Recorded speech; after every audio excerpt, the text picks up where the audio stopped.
Welcome to the darkness. Tonight, I'll tell you 3 stories that you should never hear alone. Turn off the lights, put on your headphones, and get ready.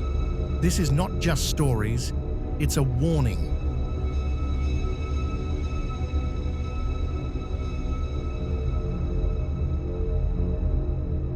The first story is the Black Chair. Every village has ruins with secrets of their own. This is the story of an ordinary-looking chair, a chair that no one should ever sit on. Ramesh was a small-time carpenter. One day, the owner of an old mansion called him. Inside the dusty hall, there stood a strange wooden chair, painted black with red threads tied around its legs. The owner said, "No one sits on this chair. Just take it away." But Ramesh found the chair fascinating. The wood was strong, the design was rare. He thought, if I clean this up, it could sell for a lot of money. So, ignoring the warning, he carried the chair back to his house. That night, the chair stood silently in his room. At midnight, a faint whisper echoed in his ears. "Sit down." Against his better judgment, Ramesh sat on the chair.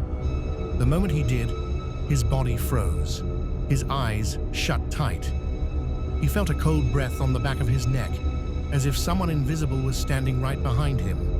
When morning came, he woke to find himself still sitting in the chair, red marks all over his wrists, as though someone had been gripping him tightly.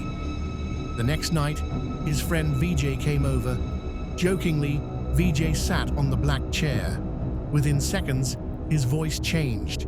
In a deep, unnatural tone, he said, "I told you, no one sits here." His eyes turned completely black. He screamed so loudly the walls shook. Ramesh tried pulling him off, but the chair wouldn't move. It was stuck to the floor.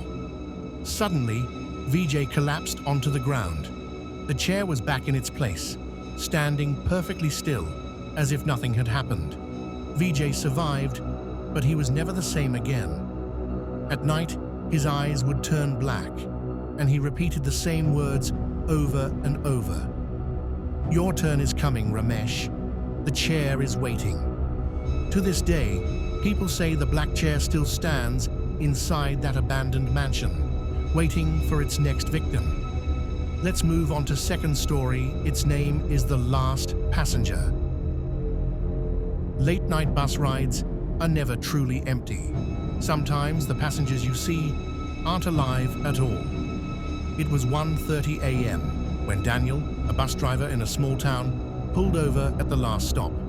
Only one man climbed aboard, tall, pale, wearing a black coat. He carried no bag, no phone, just sat silently in the back seat. Daniel kept driving, glancing in the mirror. The man never moved. When they reached the next stop, Daniel turned and said, "Sir, this is the last stop." The man stood, slowly walked to the front, and whispered, "You shouldn't be driving this late." Then right before Daniel's eyes, the man vanished. The back seat was empty.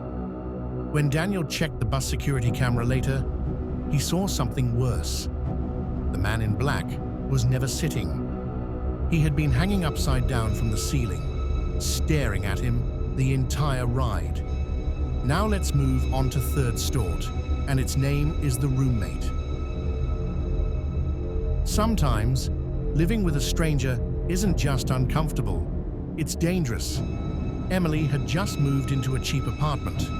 The landlord mentioned she'd be sharing the place with another girl, Claire, who worked night shifts. At night, Emily often heard Claire moving in the other room, humming, pacing, sometimes whispering. They never met, but Emily didn't mind. One weekend, Emily woke up early and saw the landlord in the hallway. She casually asked, "When does Claire usually come back from work?" The landlord looked confused. "Claire? That's strange. No one else has lived in that unit for the past 2 years. The last tenant, Claire, died in her sleep here." Emily froze.